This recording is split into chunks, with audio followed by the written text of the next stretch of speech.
Amazon दुनिया की सबसे रहस्यमयी जगह है। यहाँ पर कई ऐसे रहस्य हैं जिससे आज तक पर्दा नहीं उठ पाया है। लावा की तरह खौलती नदी से लेकर हाथी को खा जाने जितने बड़े एनाकोंडा तक, और यहाँ ऐसे भी पेड़ हैं जो कि चलते हैं। क्या ये सब सच है या बस एक दंत कथा? हम आपको यही बताने वाले हैं, तो चलिए 5 मिनट में आपको अमेज़न के जंगल का सैर कराते हैं। बस आप इस जंगल में घूम न हो जाइएगा। Number 6, boiling water. अगर आप कभी अमेज़न जंगल में जाते हैं और आपके सामने कोई नदी दिखती है तो तुरंत उसके पास मत चले जाना या फिर डायरेक्ट उसके अंदर कूद मत जाना, क्योंकि इसके बाद आप पानी के बाहर नहीं बल्कि सीधा इस धरती से बाहर निकलेंगे, यानी कि यमराज के पास। क्योंकि अमेज़न जंगल के अंदर कई ऐसी नदियां हैं जो कि उबलते पानी के साथ बहती है। इसके अंदर पानी का तापमान आमतौर पर 45 डिग्री सेल्सियस जितना होता है और दिन में कई वक्त ये तापमान बढ़कर 110 डिग्री सेल्सियस जितना भी पहुंच जाता है, यानी कि इतना ज्यादा है कि एक बार आप इसके अंदर जाएंगे तो कभी भी बाहर नहीं आ पाएंगे।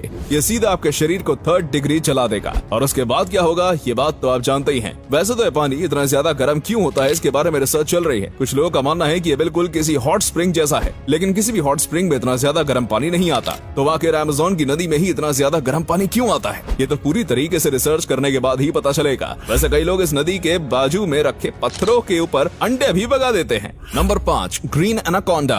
अमेज़न फॉरेस्ट को और भी ज्यादा खतरनाक बनाने के पीछे एनाकोंडा सांप का भी हाथ है। अब आप ही बताइए, ऐसे सांप के पास कौन ही जाना चाहेगा जो कि चुटकियों में आपकी जान ले सकता है। माना कि एनाकोंडा के पास जहर नहीं है, लेकिन इसकी शारीरिक शक्ति किसी भी इंसान को हरा सकती है। और रही बात इसके खाने की, तो ये किसी भी चीज को खा सकता है। और किसी भी चीज से मेरा मतलब है किसी भी चीज को, क्योंकि इसे जंगल में कई बार मगरमच्छ, हिरण, यहाँ तक कि तेंदुए को भी खाते हुए देखा गया है। और कई बार इनके पेट में से इंसानी अवशेष भी मिले हैं। पूरी दुनिया में कितने एनाकोंडा मौजूद हैं ये बात कोई भी नहीं जानता, और साथ में ये बात आप भी नहीं जानते होंगे कि एनाकोंडा की कोई उम्र नहीं होती। ये तब तक बढ़ते हैं जब तक इन्हें कोई बीमारी ना हो जाए या फिर ये भूख से ना मर जाएं। इसलिए कई बार विशाल कई एनाकोंडा को देखने का भी दावा किया गया है, जो कि एक हाथी को भी खा सकता है, लेकिन इसके पुख्ते सबूत नहीं मिले हैं। और अब तक सबसे बड़ा जो एनाकोंडा मिला है वो 33 फीट का था। स्थानीय लोगों का कहना है कि उन्होंने 50 और 100 फीट जितने बड़े एनाकोंडा को भी देखा है। और इस वीडियो में आपको जो एनाकोंडा दिख रहा है वो भी बेहद बड़ा एनाकोंडा है, लेकिन इसे मापा नहीं गया, क्योंकि पहले तो ये लोग यहाँ से डर कर भाग गए और जब ये गार्ड के साथ वापस आए तब ये मिला नहीं, लेकिन यकीनन अब तक मिले एनाकोंडा से बड़ा था।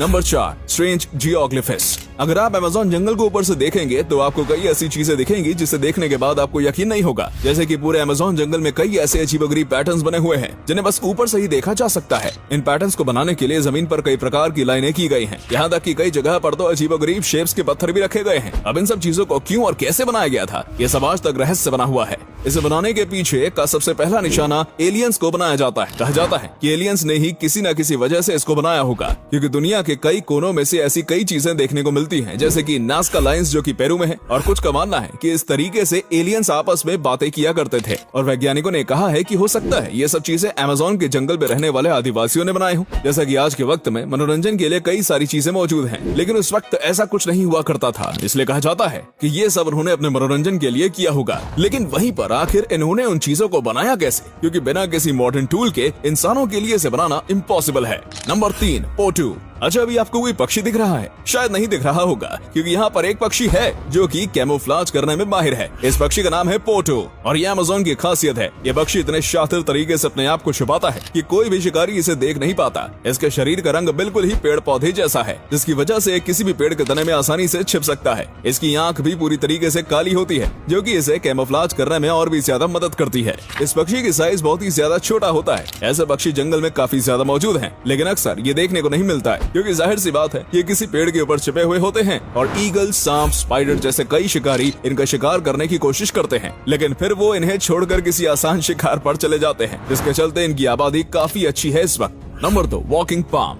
अगर मैं आपको कहूँ कि अमेज़न के जंगल में एक ऐसा भी पेड़ है जो कि चलता है, तो आपको मुझ पर यकीन नहीं होगा। लेकिन दोस्तों ये बात बिल्कुल सच है, क्योंकि भाई मैं आपसे झूठ थोड़ी ना बोल सकता हूँ। लेकिन किंतु परंतु बंधु, ये पेड़ हम इंसानों की तरह तेजी से नहीं चलता, बल्कि बहुत ही ज्यादा धीरे चलता है। इतना धीरे कि आपकी पूरी जिंदगी में बस 50 सेंटीमीटर ही आगे बढ़ सकता है। इस पेड़ की जो जड़ें होती है वो सूरज की तरफ बढ़ती रहती है, और जैसे ही वो आगे बढ़ती है तो पीछे वाली जो जड़ होती है वो धीरे धीरे करके गायब हो जाती है, और ऐसे ही धीरे धीरे करके ये आगे बढ़ता जाता है। ये देखने में काफी अजीब लगता है क्योंकि इसकी इतनी सारी जड़ें होती हैं जो बिल्कुल इसे किसी मकड़ी की तरह दिखाती हैं। इस तरीके से जड़ों वाला शायद दुनिया में ये इकलौता पेड़ होगा और ये पेड़ चल सकता है वो तो एक अलग ही कहानी है। Number 1, plastic eating fungus.